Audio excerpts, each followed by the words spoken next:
So, I'm a Leaf fan. Been a Leaf fan all my life, and an Argo fan too. So I find it really unusual that perhaps outside of family and friends, the man that has had the most impact on my life is a Montreal Canadian. It doesn't seem right, but it's true. Last Canadian to score 50 goals, if I asked you, would you know the answer? Stéphane Richer.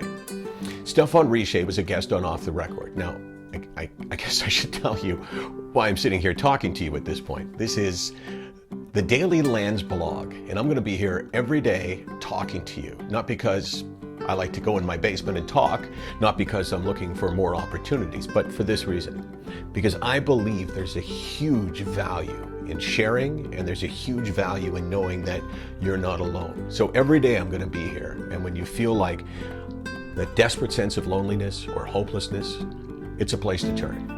Okay, back to Stéphane Richer. Stéphane Richer was a guest on Off the Record in 2009. That was a year after my biggest fall into the deepest hole of my life.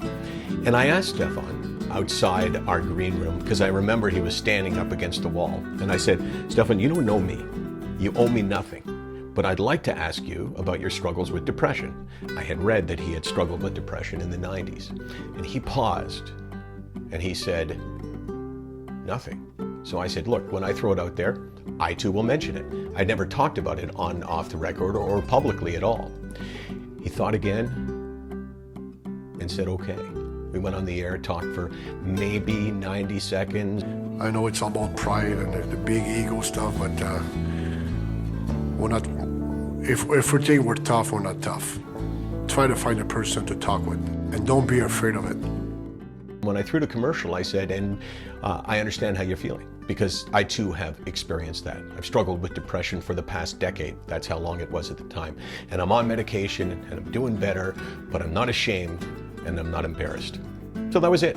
I thought we were done. The next day, when I get to work, I start checking emails. And instead of the usual, you suck, Landsberg, there were about 20 emails.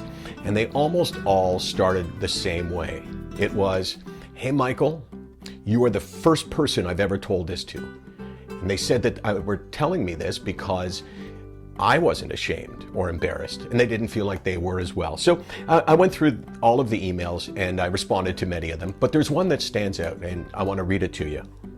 Hey Landsberg, with an H, I just want to say a huge thank you. Your recent discussion with Stéphane Richer and both your guys' honesty in regards to suffering depression had me in tears. I too have been suffering on and off for a while now, which resulted in a short stay on the mental health unit in my local hospital.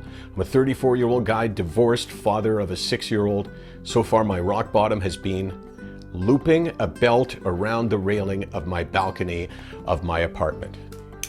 Tyson Williams, North Battleford, Saskatchewan. We emailed back and forth. And I thought that was the end of it.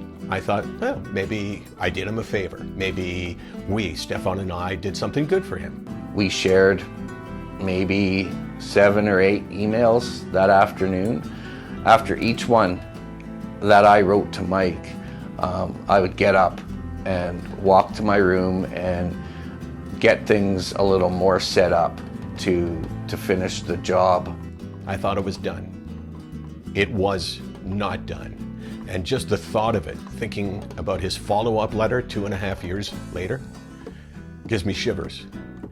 And it's one of the few things that brings emotion to me.